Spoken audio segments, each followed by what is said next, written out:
Welcome in, ladies and gentlemen, to another edition of All Access AM. I am Billy Embody. Thanks so much for being with us on this Monday after college football playoff first round weekend. We've got a lot of reaction to get to from all the games, but most importantly, Miami taking down Texas A&M in College Station 10-3.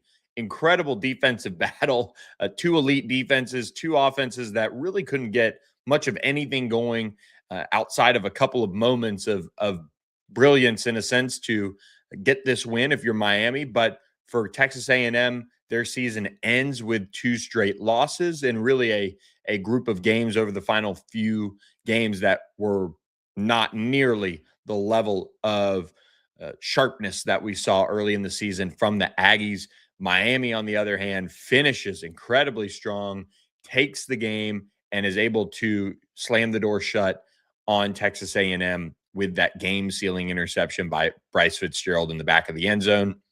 Incredible ball game. I actually watched it with my wife and my son, and for the most part, my son was able to sit still and watch it. And but you could tell that everyone was on edge watching that game as Miami was really fighting for not only themselves but the ACC as well. And they get a huge, huge feather in the cap there for Mario Cristobal to get that win. It was a great environment in College Station, and Miami and a lot of the Hurricanes fans that went down there, they showed out. You could hear them at times on the TV broadcast. I felt like, at least, when Texas A&M was driving down the field towards the end of the game, there was a lot of noise as Marcel Reed and the Aggies were trying to tie that football game. But got to give a ton of credit to Miami. Obviously, they had a great plan defensively. Offensively, they were able to limit their mistakes for the most part. We'll talk about one in particular that was huge in a moment. But Miami gets a win, and they're able to advance to the second round, the quarterfinals of the college football playoff, and they'll face Ohio State. Good morning, Hayden Howerton. It was a boring defensive battle, but it was one of the most entertaining ACC games of the year. I love the entertaining defensive battles. Those were two terrific fronts. Ruben Bain stepping up and showing off his elite level of play. The Aggie defense, of course, is one of the best in the country and tops in the SEC. But that Miami defense just made it fun to watch. That Texas A&M defense, I thought, made it fun to watch. You were kind of pulling your hair out a little bit if you're an offensive-minded person, which I am. I played quarterback in high school, played for a cup of coffee as a walk-on at SMU. But watching that Miami and Texas A&M offensive struggles happen just brought me back to the early 2010s when the Alabamas and the LSUs and some of those other teams near the top of defensive college football were at that level, giving up 5, 6, 7 points a game. Just a wild difference in college football back then. But both teams, at times really went under center and were operating under that pro style offense. So it was intriguing to watch the defensive chess match between these two coaches go down to the wire, and Miami was able to make enough plays. And I think that's where it's exciting as far as a defensive battle might go, because you have some turnovers, you have some game-changing momentum plays by each defense that really made it feel like the stakes were raised, and the offenses were trying to play mistake-free, but they couldn't because they were playing a little too conservative. So we'll get into the breakdown, we'll get into the box score, we'll get into the post-game reaction. I thought the on-field celebration and a lot of the talking points from not only Miami's side, but the ACC network were great. SMU head coach Rhett Lashley joined the huddle crew for the pregame, the halftime, and postgame. So really, really good stuff there for the ACC as a whole. And speaking of good stuff, on All Access AM, we are pushing forward to that 300 subscriber mark. We do want to get to 500. We want to hit that next major mark. But we've seen a lot of you guys subscribe over the last few days and get us to 220. So I did want to recognize that. It is a slow build. We're not spending money on paid subscribers to get us to that 1,000 plateau, which is really the kind of early century mark of what you want for a YouTube channel. But please scan that QR code in the corner of your screen, and it'll take you to the All Access AM YouTube channel where you can subscribe for absolutely free, costs you nothing, and it gets you locked in with us on the show so that you see all the videos. We're doing a little bit of a better job cutting them up so you can see different segments and things like that. But please support the channel. That is the number one way you can help us is following along on YouTube, and of course Apple and Spotify if you would like to get this in podcast form. But our Monday show is presented by our friends at Security National Bank. Go to securitynational.bank for more information on how they can help you reach your goals financially, and whether that be through your personal side of things or your business side of things. Security National Bank, a family-owned business, has been doing it for decades, and they are in the Christmas spirit of helping you out by giving back to you and your story and your personal story, your business story. They have that expertise, whether you're a big business, small business, family owned, new, or established. Security National Bank can help you and have been doing that for more than half a century. So they will close early Christmas Eve to spend time with family and do all of that. But you can go to securitynational.bank for more information. And if you want to reach out by phone, you can give them a call, 402-344-7300. Do that today and get it locked in and start that process before the Christmas holiday gets in full swing. So we appreciate Security National Bank for sponsoring our Monday show. When you look at this football game between Miami and Texas A&M, it was, I thought, built up as the most entertaining game of the weekend. And just because these two teams had not played in the regular season, of course, they had a they had a common opponent in Notre Dame who was sitting at home and being big Texas A&M fans, I'm sure, hoping that the Aggies were able to dispatch Miami so that they could have their talking points restored and rejuvenated and all those things about why they should have been in. But I want to go to post game really quickly. Miami head coach Mario Cristobal did a great job expressing the value around head to head. And I've listened to a lot of what he said throughout it when it came to kind of campaigning and whatnot for their spot in the college football playoff. But I thought this was the most important thing.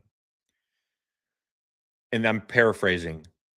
But when you have players that are hurt, that are banged up, that are injured, that are fighting through, that are getting treatment right after the game, and Notre Dame, if they would have gotten in the college football playoff, you would have said, hey, guess what? All of that fight, all of that pain, and all of that effort you put in, it didn't impact our future. It didn't impact whether we'd be in the college football playoff. We beat Notre Dame, but guess what? It didn't matter. That's not what he was saying, but he was saying the never devalue the head to head, because as soon as you devalue that and you devalue all the reasons why you ask players to fight, to battle through, to band together and try to reach a common goal, which is just getting a win on a football field at all cost in this sport that is just built on the backs of warriors, then we've really lost the plot. And we all know that the plot is by far already lost in college football. But never devalue the value of head-to-head competition was what Mario Cristobal was talking about. And I thought his point around the players and how they were getting treatment, how they were beaten and bruised and all of those things, fighting for a singular win, never devalue that. I thought that was the best argument you could have had for the true reasoning around head to head when it comes to two teams, especially that have same record, same quality of wins, same quality of schedule and some of the things that were talked about by talking heads on both sides, and just truly making the argument for the team that they feel like is the better team. And we've seen now Miami close the regular season very, very well, and we've seen Miami go out and take it to especially a team in Texas A&M, the home team that had 100,000+ behind them, working for their team and trying to make it as difficult as possible on Miami. we saw them go into a hostile environment and play the right brand of football to get a win. Just terrific stuff from Miami to get that done. Let's jump into the box score though, and kind of how this one happened. I do want to say a special shout out to college kickers. Man, just a brutal day with the wind playing a factor, no question about it. In College Station, both kickers had their struggles, and it impacted a lot of the decision making down the stretch. Carter Davis 1 for 4 for Miami, had a long of 21, kind of had the chip shot, and even Sean McDonough was talking about it on the ESPN broadcast where he was like, "This is what you would call a gimme if you're talking about golf," but he had a tough day, usually one of the best in the country. On the flip side, Texas A&M has had their kicking struggles, and Randy Bond and Jared Zirkle did go 1 for 2, combined 1 for 2, and Randy Bond hit a 35-yarder to tie the game up in the fourth quarter. And you're kind of thinking, okay, is Miami going to hold on, or have they exerted so much energy over the course of this football game that they're just not going to be able to make it happen? Well, they didn't let go of the rope. They pulled it right back the other way, and they got hit with a whole bunch of adversity in the process of it as they were, on the move. They were making their move toward a really the game winning drive, and they're around midfield, and star freshman Malachi Tony, who had picked up a first down, fumbles the football. Texas A&M takes over. Luckily for the Miami Hurricanes, the defense stepped up, forced a punt. But man, when you talk about a player in Malachi Tony who has been so incredibly important to this football team, and to see him get so upset, and you think, okay, this is a player, this is a person that is struggling right now, and in terms of his demeanor, you have to be worried about it in a sense. But guess what? Miami gets the ball back eventually. They get an opportunity to go down the field. And who do they look to for their third down play? I think it was third down on a little jet sweep. They give it to Baby Jesus. And not only was that a interesting call from the standpoint of, and there was a little bit of debate about it, but I want to give my take on it. But you run him to the sidelines, and at that point, if he gets pushed out of bounds by a Texas A&M player, you're like, oh, wow. Not only did you not burn a ton of clock down to get it to that, minute point, when they ran that play, he scored with 144 to go on the touchdown run. But you had a situation where if he had been tackled inbounds, you're giving the ball back to Texas A&M with a minute, maybe like a minute to go, and they're having to go the length of the field without any timeouts, and not necessarily the length of the field, but they'd have to get into field goal range, which for Texas A&M at that point was the length of the field. And that would be a challenge against Miami in the way that they play defense. But Shannon Dawson and this entire team, they wanted to slam the door shut. And so, they told Malachi Tony, go score, and he did just that. And what a sign and a show of mental strength to execute and to go get your, not necessarily confidence back, because even though it looked the way it did on the sidelines, I think he is generally a very confident football player. I mean, they call him Baby Jesus for a reason. But Malachi Tony had made so many plays over the course of that game. But one of the plays that really could have, I mean, this game really could have been like a 20-3 Miami win.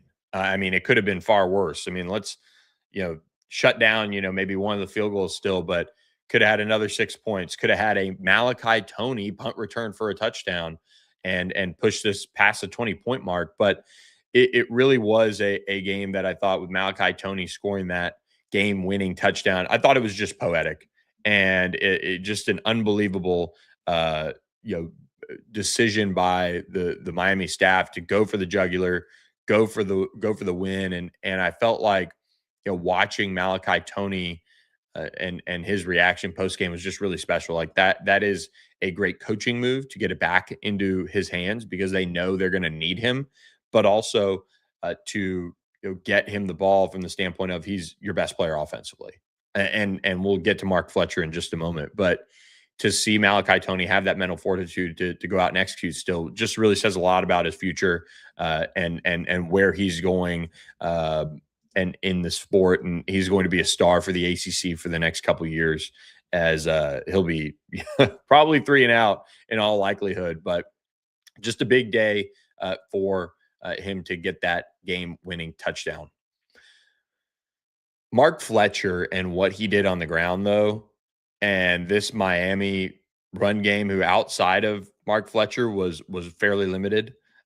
17 carries, 172 yards, 10 yards a carry. He didn't get a touchdown, obviously, but what a performance by him.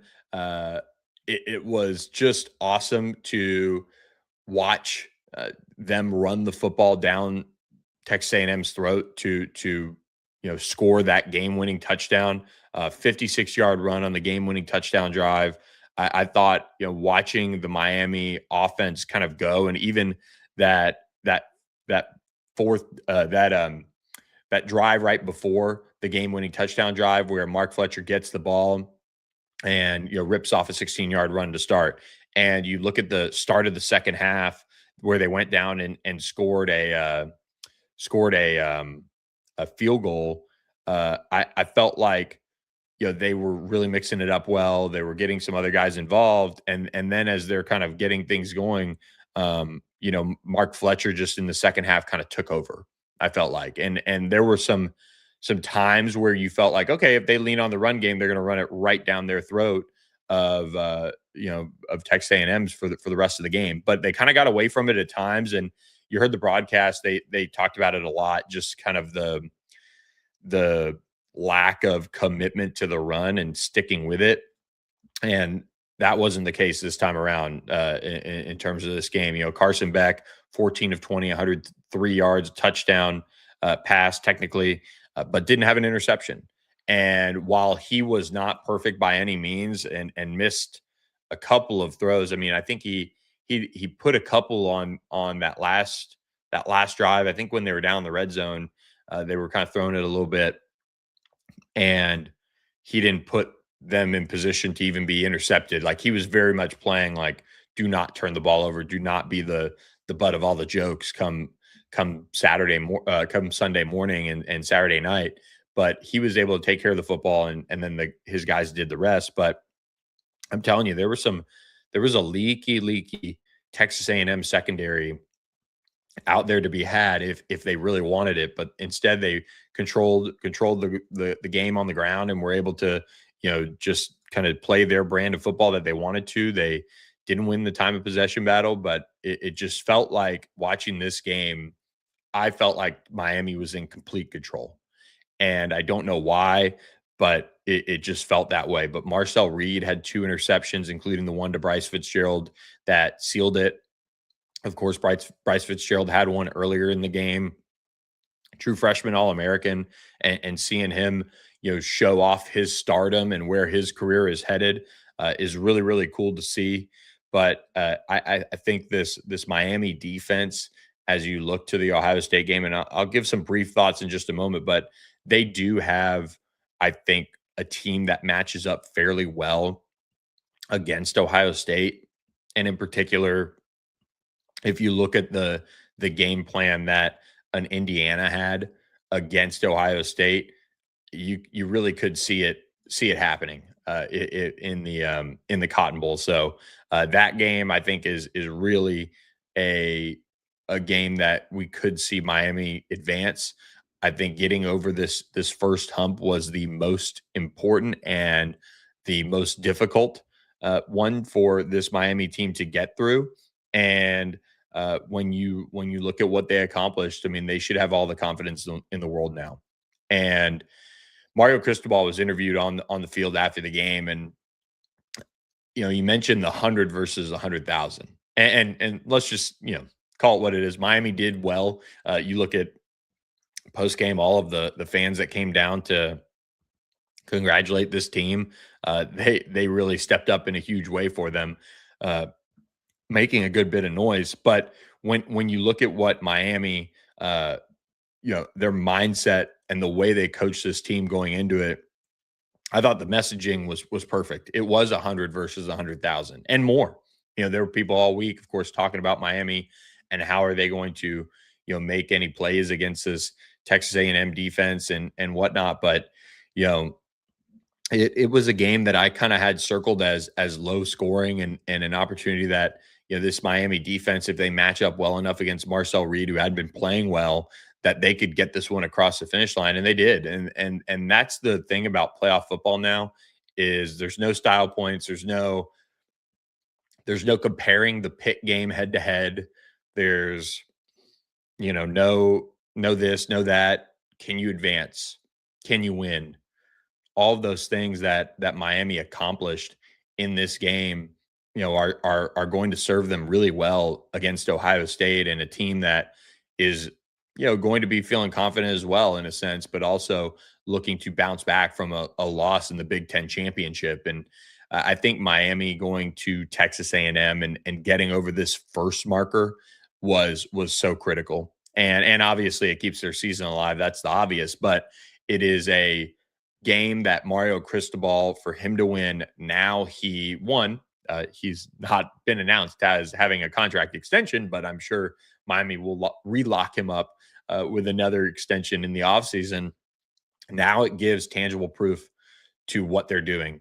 And they're not just a team that would have just gotten in to this college football playoff and gotten in on the back of beating Notre Dame early in the season, but they were able to go out there and really validate all the things that Mario Cristobal is doing with this program as a whole. So, side note, just now, according to our friend David Hale of ESPN, Mark Fletcher has told Miami he is coming back for the 2026 season. Of course, that's the day and age that we live in. But cool note in his ESPN story that just dropped online, and maybe it was from, just dropped this morning. David Hale's one of the great writers, I think, right now in college football. But Shannon Dawson, the Miami offensive coordinator, said, "We're riding you down the field," and sure enough, Mark Fletcher made a good bit of work on that opening 56-yard run that he had on that drive. But he really had the confidence not only in himself, the offensive line, and he was one of the key Miami players that was over there supporting Malachi Toney and telling him to keep his head up and things like that. And I just think I interviewed Mark Fletcher. I went and watched him play at St. Thomas Aquinas, or excuse me, sorry, big mistake, American Heritage, coming out of high school, and spoke with him after a game that was, I believe, maybe it had to have been his senior year of being at Heritage. Might have been his junior, but just a stand-up young man who lost his father a year ago. If you watch the game, the ESPN broadcast was talking about that. I know my wife Michelle was kind of falling in love with his mom Linda, going nuts in the stands. So a really special day for the Fletcher family, and one that I know his dad was watching down over him with that one. But just this is where you get these stories and they become more nationally known and things like that, and what these guys go through, and who they're playing for, not only their team and their teammates and their coaches, but their family and what they're going through with their family. So Mark Fletcher, one of the good stories to come out of this first weekend of the college football playoff. That does set up Miami against Ohio State in the Cotton Bowl of this college football playoff quarterfinal round. And what a fun matchup. Two teams that would love to play another similar game to what we just saw in College Station, and they'll get a chance to do it in Dallas, New Year's Eve, 6:30 p.m. Central Time. So be locked in for that one. I know I'll be watching and ready to see what Miami is going to roll out against Ohio State. I think it's an advantageous matchup for Miami. I don't say that from the standpoint of, Miami is going to go out there and take advantage of all the matchups and blow Ohio State out. I just think now that we've seen Miami play a team that has a front like Texas A&M and do what they did on both sides of the ball, they do have the horses to do that against an Ohio State if they play to the level they can. We also had Ole Miss take care of business against Tulane, and Oregon take care of business against James Madison. Not surprising there. Ole Miss takes on Georgia in the Sugar Bowl January 1st. 7 p.m. Central Time. Oregon takes on Texas Tech January 1st, 11 a.m. in the Orange Bowl. And then Alabama comes back to beat Oklahoma 34-24 to face Indiana in the Rose Bowl, the granddaddy of them all. New Year's Day, 3 p.m. Central Time. All of those games on ESPN. You can catch them at. We'll have some more college football playoff breakdowns as we get closer to that, probably right after Christmas. But I do think right off the bat, the two most intriguing games of the next round got to be Miami, Ohio State, just because now you've seen Miami do what they did on the road against Texas A&M. What are they going to follow that up with against Ohio State? And I will say this, I think Ole Miss, Georgia is going to be intriguing. Ole Miss looked really sharp, was in complete control of that football game for the most part. Georgia's obviously playing at a high level, having won the SEC championship. But we do have a rematch of a game from earlier this season where Ole Miss really should have won. So both teams going to be very comfortable in the Sugar Bowl as well, with Ole Miss really making a short trek and Georgia being in a familiar spot in Mercedes-Benz Superdome. So with that, guys, do want to bring in James Fletcher of On3 Sports here, our bracketologist, talk a little bit about ACC basketball as well. We'll get to Jeff Brohm and Michigan, the coaching search. We'll talk about Louisville, Toledo, and their bowl game this week, and we'll recap NC State, Memphis. We do that on the other side of this break, presented by our friends at Sportsmo, the Sportsmo app. Go to sportsmo.org. That's sportsmo.org to learn more about how you could support your favorite college team. And some very exciting news coming in the new year from this group that has been terrific in supporting All Access AM. But you too can get involved with our friends at Sportsmo and build your group, build your group chat up, and help support your student athletes with micro donations and bets with our friends at Sportsmo. So we'll be back with James Fletcher on the other side of this break on All Access AM. Sportsmo lets you make a more direct impact on the game because it lets you, the fans, fund your favorite college football teams in a straightforward way. In a you win and I'll give way. In a I need you to show me your running game is alive and then I'll donate way. These real-time tax-deductible microfunds lead to impact your team can feel. Every cent you send mixes with every drop of sweat they put in. Form your squad. Boost your friends when a play comes through. A new way to follow the game. And cha-ching, your favorite team. So what do you say, difference makers? Ready to power the play? Sportsmo. Download today. Let's smo. And we are now joined by James Fletcher of On3 Sports. James, thanks so much for the time to kick off this weekend. How are you? I'm good. Just getting ready for the holidays. I've got a wedding coming up, so trying to balance everything here. Covering college basketball, preparing for obviously the holidays, and then the wedding as well. So busy times here on this end. Love it. Well, a busy weekend. Let's get to Duke, Texas Tech. A heartbreaker in a sense for Duke. You know, they come out and lose a close one to Texas Tech in Madison Square Garden, an electric atmosphere, but Duke just unable to pull this one out against, the top 25 Texas Tech team. But, for Duke, Cam Boozer again, having the type of the game that you expect from him at this point, but just not enough when you have Texas Tech playing the way they did with JT Toppin and Watts and of course Christian Anderson leading the way with 27. Yeah, this Duke team has been obviously undefeated up until that point.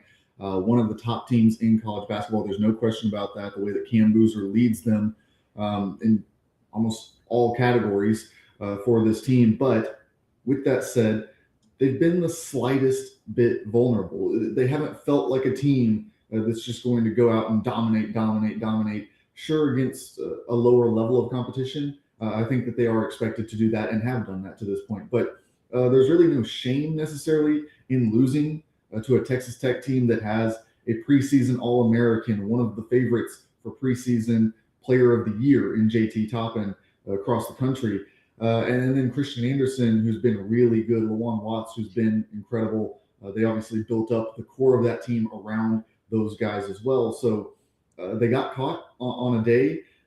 They played it close still, no blowout, nothing like that. So no reason to sound the alarm bells, but just a reminder for Duke, and I think their players, as much as anything, that they've got some stuff left to figure out in this rotation. There's some spots that aren't producing at a high enough level to go out there and dominate night in, night out, the way that you're going to need to come March to make a deep run in the tournament.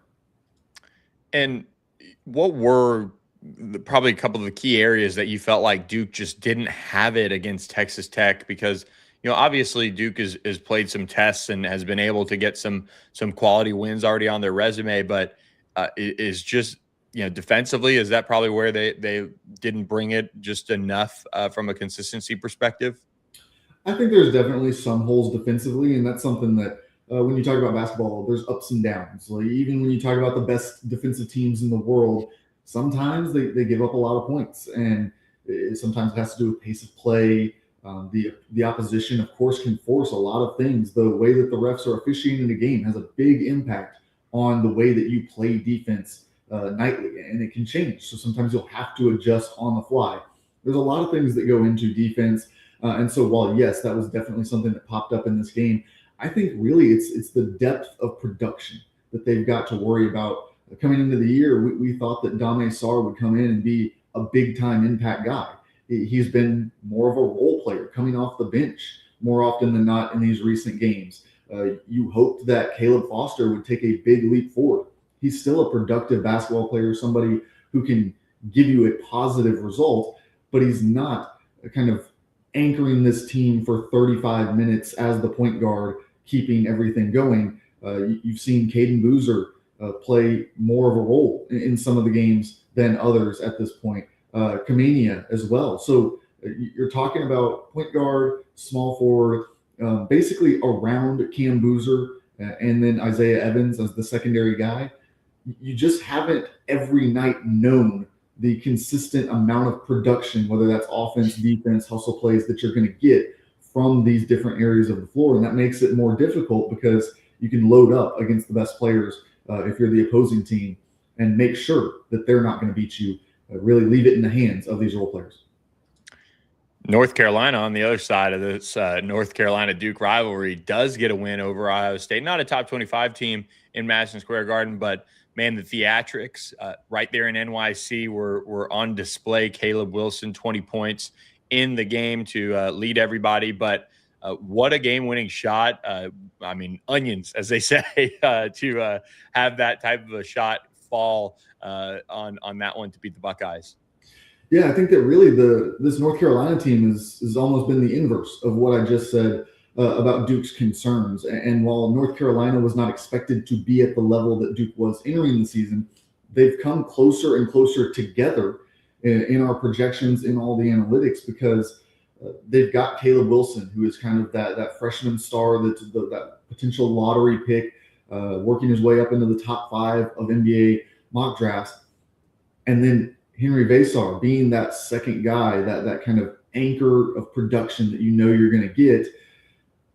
But the supporting cast has come through, I think, in a better way consistently than we've seen from their rivals across Tobacco Road. So for North Carolina, it has been an incredible start to the season. Everything that people had hoped for. There's a lot of pressure on this team to come out and perform this season, and I think they've delivered to this point. Really impressed by their ability to combine offense and defense together and overachieve to this point.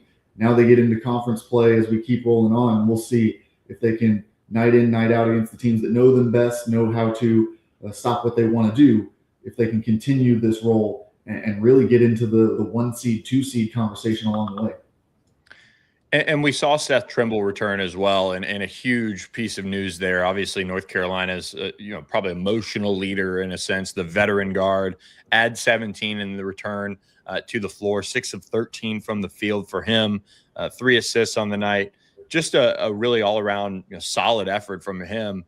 What does that say about him to return and play the way that he did that night, but also having that type of an impact back for the entirety of what we're going to be seeing from the Tar Heels when it comes to the ACC slate that does begin after a matchup against East Carolina tonight. Yeah, it's big to get him back, and especially to see him have that production, because he's another one of these guys that has been there, has had kind of a slow progression forward in his counting stats, at least for this North Carolina team throughout his career there. And now, if he can make another leap up and be a big time impact player in that starting lineup, you're talking about having 3 levels. And that's so important in the game of basketball, to have a guy in the backcourt who can run things, to have a guy at the forward spot who has huge upside, but also a huge impact on a nightly basis. And then Henry Vasar in the middle, protecting the paint and getting you points at the rim on the other end. You are so versatile when you can have those 3 spots lined up. Any defense that you face is going to leave a hole where one of those 3 will be able to exploit it. So huge for North Carolina, big for Seth Trimble to come back and have that big of a game, build up the confidence immediately. We know that basketball shape is different than getting back from an injury, on the treadmill in the gym working out. So to have that kind of confidence boost that, okay, I am healthy, I am good to go, everything feels good. Now he's going to be able to really work moving forward on everything that he's missed in terms of the chemistry, rather than trying to worry about, I need to fix my jump shot and then make sure that my legs are under me, those types of things. So it just makes everything a little bit easier when you can have that big return from injury. Let's move over to another team that's sitting in a decent spot early on this season. Clemson getting a win over Cincinnati. This game was interesting. I couldn't really wait to talk about it because they almost completely fumbled this bag over a Cincinnati team that's 7-5, a proud program in Cincinnati that just is kind of fallen off ever since really Mick Cronin left. And I think with Clemson, being able to hold off that type of a comeback in a matchup against a Big 12 team was also important. Another, not necessarily feather in the cap by any means, but just a game that doesn't become a talking point for ACC basketball with Clemson getting the win. Yeah, for me, it was a lot of growth. That was the word that kept coming to mind when Clemson was able to hold on to that one despite, letting Cincinnati hang around and get back into it. Because we just saw them a couple of weeks ago play against the BYU team where they got up huge in the first half. It looked like they were going to run away, potentially enter the top 25 based off the strength of that win, playing against the top 10 team and just really controlling the game. And then it all came falling down. And then A.J. DeBonsa got hot and they lost to that BYU team. And it felt like, maybe this is where this Clemson team is, but you would much rather find out that that's where you are by a long course of a game ending up down by 10 points rather than being up by 15-20 and still losing by that amount. That hurt just a little bit more, but to see them kind of be able to anchor down and get the job done this time around, I think shows you some signs of growth, but shows you still that you've got some things to work on in these next couple of weeks as you kind of prepare, get through the end of the non-conference schedule and into conference play. Things aren't perfect.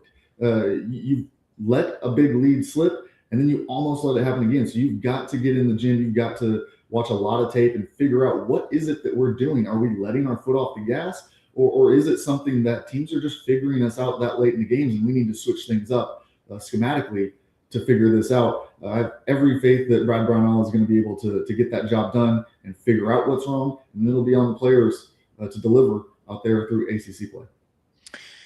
Let's go to NC State here and Will Wade. First of all, I do want to kind of get your reaction if you saw the clip. Will being Will almost, and I know him pretty well and have seen him go off on his teams at times, and especially in year one of his tenures, because he wants to set an expectation. And you see a guy in Will Wade who will absolutely fight for his players, will fight for his team, and in turn, he expects the same. He expects that same level of that fight, that mentality that it's us against the world kind of thing that Will now goes through really every time he steps onto the court to coach. And to have that type of reaction after a game, but then to get the type of result that they were looking for, beating an Ole Miss team that is really down this year. What was your reaction to that fiery press conference, and then what you saw against Ole Miss this weekend? Yeah, there's two parts to that statement that I really like. The first one was that he's not afraid to say it. There's so many of these coaches nowadays. We know we're in the NIL era. We know that there's a lot of pay for play, and they'll always tell you that other programs are focused on the wrong thing. They don't care about student athlete anymore. They just focus on the athlete part. But that's not what they do. They're all about, this and that and whatever. They want to sell you that the good old days are still alive at their school, but not any other school. Will Wade says, no, forget that. This is the NIL era. I paid these guys to come here. I don't care if they have a 3.0 team GPA if they can't play basketball. I'll send them back to the transfer portal and they can go have a good GPA at a different school next year. That's that's just the reality of where we are in college sports. Good, bad, indifferent, whatever you want to say. It's a different time. The team GPA is not something that you put on the graphic anymore if you want to impress your boosters, impress the people who need to be donating NIL money. You put wins and losses on that graphic. You put the stats, the amount of accolades that they have accumulated, whether it's at the college level or on into the NBA level once they do graduate or do move on to the next level of basketball. Those are the things that matter in this era in terms of creating success. There was definitely a place in a different time where the team GPA mattered, where getting guys who had a certain, history to them was something that would benefit you. But it just doesn't in the same way anymore. You can take a little bit more of a risk on some of these guys and bring them in because it is so results oriented. So for Will Wade to come out and kind of say that quiet part out loud, he's not the only one either. Rick Pitino has done it quite a bit recently. And I've just been impressed with the coaches who are willing to come out and say, this is a different era. I can talk differently with these players, way more of a pro mentality, the way that you can talk about them and speak about their performances. Penny Hardaway even fining a player at Memphis, his NIL money for conduct that was detrimental to the team or not up to the standard. So it is a new era. We're starting to see things come around. So interested to see that. But then from, as you said, a year one team building perspective, Will Wade also understands that he brought in this group of guys. And so this season is built on, he doesn't want to 2-3 years down the road build up a program. He wants to have success now. If he's going to get it, he's got to have someone who's going to take over that locker room, who's going to be the vocal leader, who's going to step up and say, all right, coach called us out. Coach said that somebody has to take the reins here. That's going to be me. And I think that's what he was looking for in that moment. And we'll see if he got it. I think that there's some good candidates in that room to do it. But everyone has their own personality, and it's part of the transfer portal now. That's so interesting is you might have heard of these guys. You might have a familiarity with some of them. But for the most part, when you go get these guys, you know their stats. You know what your analytics guy told you about how he projects at this level. And maybe one phone call with a high school coach, maybe one phone call with his old college coach if they're on good terms after he entered the portal. But really, there's a lot of swing and see what happens with these guys in terms of their fit, not only just with the program and with the coach, but with each other.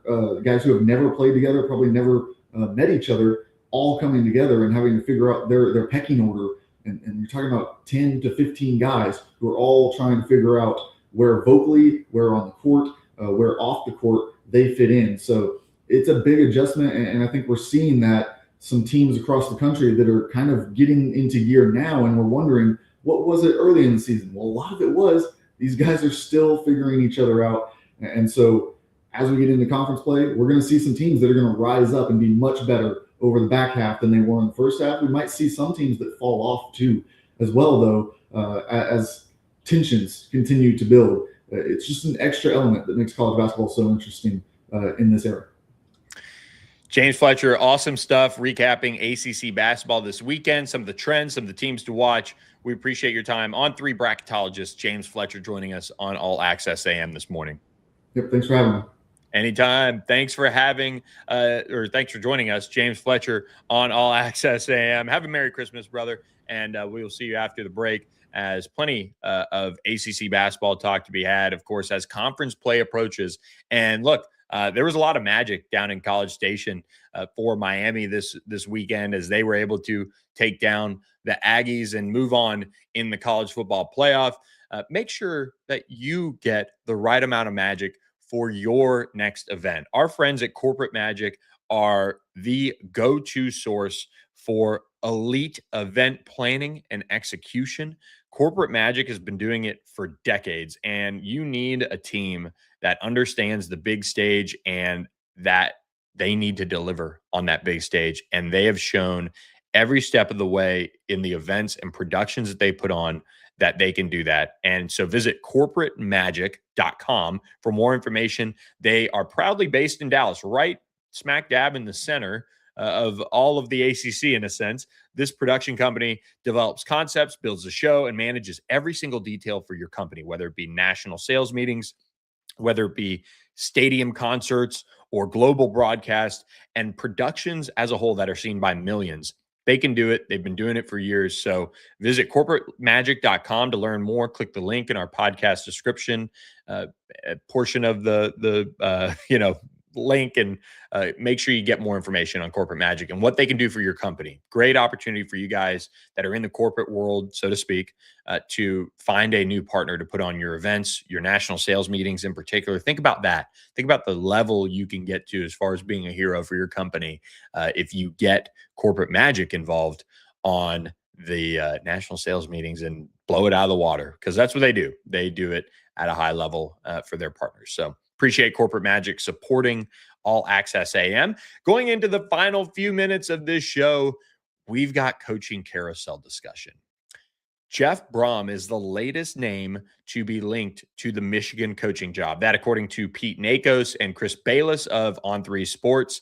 They've got the lowdown on their websites and where this stands. The Wolverine is rolling with news on the Michigan coaching carousel and the replacement for Sharon Moore, who's been let go, of course, after that situation that developed in Ann Arbor. And with Kalen DeBoer winning and beating Oklahoma, we now see Michigan continue to shift their eyes a little bit. And Kenny Dillingham signed a contract extension with Arizona State. Well, Jeff Brohm at Louisville has surfaced as a candidate for Michigan. And I think this is interesting. Number one, back in October, back in November, we were talking about Jeff Brohm, the former Louisville quarterback, as somebody who was working towards a contract extension with his school. And I saw a interview with maybe our friends at ESPN Radio in Louisville with the Louisville AD talking about how they were getting on the same page with Jeff Brohm as far as what he needed from a resources perspective, working towards that contract, and went on the record talking about it. But that was before the Michigan job opened up. And this is a job that I think would fit Jeff Brohm very well. And you think about the Michigan brand and their identity, I think a hard-nosed, edge kind of coach would do wonders, because Michigan doesn't necessarily flash their NIL, contrary to, the Bryce Underwood contract and what they put together to get the 5-star quarterback onto campus. But what they do is they pride themselves on being that hard-nosed football team. And that's Jeff Brohm's mentality. That's who he is. I think from a fit perspective, this arguably could be one of the best fits on the market for the Michigan coaching job. The only problem for ACC fans and the ACC would be it would come at the cost of the Louisville job opening up. So this is a fascinating one to look at as he now becomes a name to know. And Eli Drinkwitz at Missouri is another name that continues to be in the mix, but it doesn't really seem like that is materializing. Jed Fish at Washington is another name that doesn't really seem like it's going to materialize, but is still linked to it. But with Jeff Brohm and what he's been able to do at Louisville with good resources, but not great resources, you could argue this Michigan job would be terrific for him as a person, even though it would mean leaving his alma mater. He does have a contract that is not really that hard to get out of. It is under $1 million. And if you're looking for a low stakes coach, in a sense, to bring in to Michigan, that is certainly of note with that buyout being under $1 million. But interim head coach Biff Poggi is also, or Poggi, it's been a few years since he's been the Charlotte head coach, and I've remembered how to pronounce his last name. But he is the interim coach. He's getting some support within Michigan circles, but it is a really interesting dynamic there if you were to go that route, kind of CEO of a program type of mentality there. But Jeff Brohm would certainly bring a little bit of an offensive identity to Michigan with the work that he's done for the most part with his quarterbacks, and Bryce Underwood looking for a little bit maybe of a jump in what he could have in his second year at Michigan. But when you look at this Michigan coaching search, it continues to trudge on, and really scary times for Michigan as they get closer and closer to maybe having to hire a coordinator. I don't know. It is a fascinating job that is really in a spot now where it's not panic time because it's December 22nd and the portal doesn't open until January 2nd. Any coach that they hire, for the most part, unless it's Jesse Minter of the NFL, is going to be well-versed of who is in the portal, who's going to be in the portal, kind of having a portal plan that they could put in place for this program. But as you get really close, it gets dicey. I think if they don't have a coach in place by like December 27th, having been introduced, announced, all that, get to work, you're really looking at an interesting situation here for Louisville, or for, Louisville potentially as well. But Michigan, as the job is, would be filled or not filled at that point. So that's kind of my drop dead date, would be December 27th or so. That gives you time to, again, if he's been introduced at that point, or at least been announced, they can do a press conference in mid-January for all that Michigan cares, as long as they're working on the portal. But if you get your guy by about December 27th, that would really be that drop dead date before you can kind of start being like, okay, the portal's going to open and Michigan's not going to have a coach. And it'll be fascinating to watch it unfold here and see if Jeff Brohm does in fact leave his alma mater for Michigan. But masterful job by the agent of Jeff Brohm, at least maybe getting him more and more and more involved with the Michigan coaching search, and putting Louisville in a position where they need to give more and more and more to keep him and give him the resources that he needs to compete at a high level in the ACC. So could be good news from the fact that Jeff Brohm could have more resources at one point for that Louisville job. But if he leaves, the Cardinals are going to have to put a major reset on the program and find a new coach. So we'll continue to track that for you guys on All Access AM. Pierce, good to see you this morning. How is the Michigan AD still employed? I agree. If you think that they found out about this entire situation with Sharon Moore right after the Ohio State game, I got some oceanfront property in Arizona to sell you, because I think the whispers were very loud. That's my opinion, and that enough people knew, and it didn't change until after they lost to Ohio State.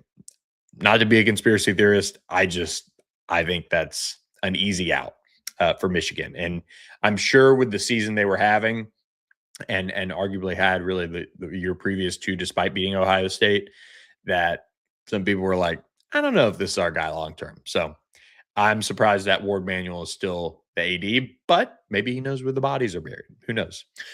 Louisville does play a football game Tuesday afternoon, though, which adds to the intrigue of all of this with Jeff Brohm.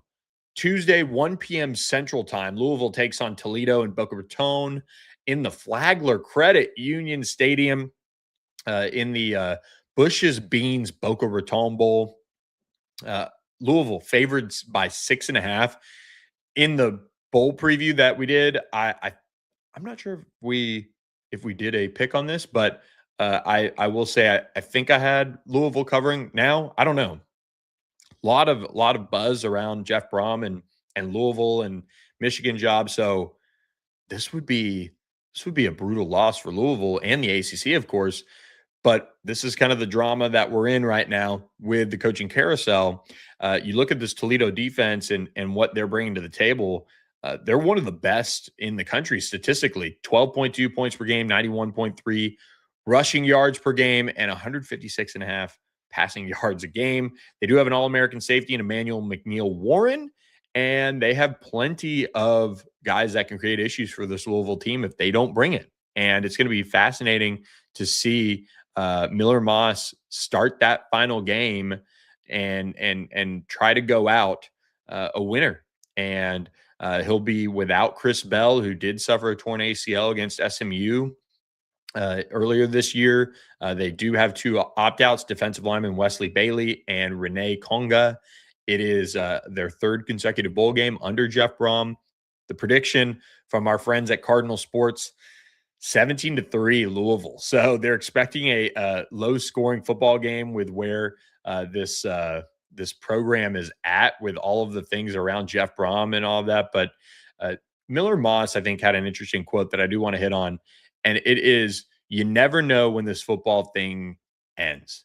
I'm certainly very excited about the next steps about my career. When you invest so much in a certain group and in your craft, you want to finish it the right way. And he is going to give it his all here for this bowl game and try to go out a winner at Louisville, have them finish 9-4 on the year, which would be a very respectable number for this Louisville program that at one point was right in the mix for the college football playoff. But they do take on Toledo on Tuesday at 1 p.m. Central Time. Favored by 6.5. I'm torn. Part of me says Louisville keeps this one close with Toledo, and we see that Louisville, I guess, cloud that is probably hanging over the program with the Jeff Brohm situation come into play there. But on the other hand, I do think Miller Moss is motivated and trying to do this the right way. And I think the rosters should be able to keep Toledo's offense, relatively contained. And I think Louisville will be able to do enough. So give me Louisville. Give me Louisville 21-13 in that game. So just a slight cover, but I could see that being the winning score there down in Boca Raton. Let's go back to Tampa, Florida. And to kick off the college football playoff weekend, it was NC State Memphis having a bowl game in the Gasparilla Bowl. 31-7 NC State beats Memphis at Raymond James Stadium, right there in my hometown on Friday afternoon. Is the first postseason win for NC State since the 2017 Sun Bowl win over Arizona State. The Pack offense, solid day that kicked off its day with a CJ Bailey touchdown run, and they were able to build up a big lead, 31-7, and rolled for the most part in this game. You saw Hollywood Smothers, 108 yards on 19 attempts. CJ Bailey, 14 of 25 for 221 yards and 2 touchdowns. And they started off explosive, and that really set the tone as a whole for this NC State team. And the defense, though, DJ Elliott's group really stepped up in a big way. The Tigers weren't really able to do much of anything. They had 4 3-and-outs. And during that second, third quarter stretch where they could have maybe fought and made it a game, they got nothing. They had a pair of turnovers and 3 turnovers on downs during that stretch as well. And this Wolfpack defense came to play, and they did it all to slow down this Memphis rushing attack. This Brendan Lewis, the Memphis quarterback, who's been so outstanding. And again, Memphis is going through a coaching change with Ryan Silverfield moving on and not being the head coach of this one. But this is a middle of the road AAC team. This is a game that you love to see the way NC State came out and kick their tails. They really were able to, get everything they wanted in this one and get a win over Memphis for the ACC, kick things off the right way. Again, we have Tuesday, the Bush's Beans Boca Raton Bowl, Louisville versus Toledo. We'll talk about Cal taking on Hawaii Christmas Eve in the Hawaii Bowl as well. We will have All Access AM on Wednesday for sure.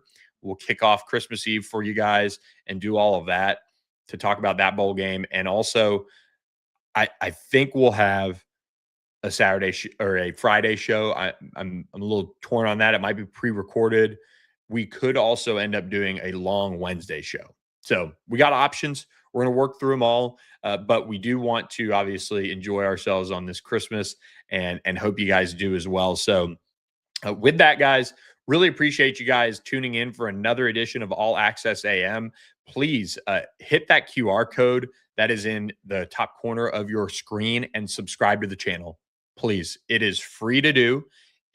All it helps us do is grow this channel, and we've already had one of you guys do that during this show. Please click the subscribe button, if you're on YouTube. That is the biggest way you can help us, is to help grow this channel subscription base, so that we can keep growing this in the right way for our entire ACC family. So we've got a lot of exciting plans for 2026 and the new year after bowl season and all that. Once we're into basketball season, got some cool ideas on what we could do to break down ACC football and more on the show, but we need your support. So we appreciate our support we get from Security National Bank. Go to securitynational.bank for more information on how they can help your personal or professional business journey in the banking world. They can do it all for you, a family-owned business. So we appreciate their support, as well as Sportsmo.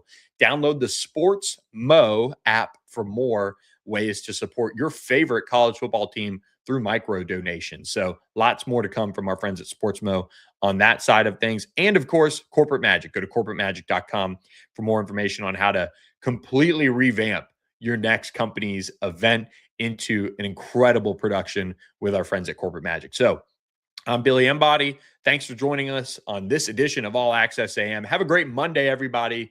And we will catch you guys Wednesday morning with another edition of All Access AM live, 7 to 8 a.m. Central, 8 to 9 Eastern time. Thanks for listening, everyone. We'll catch you next time.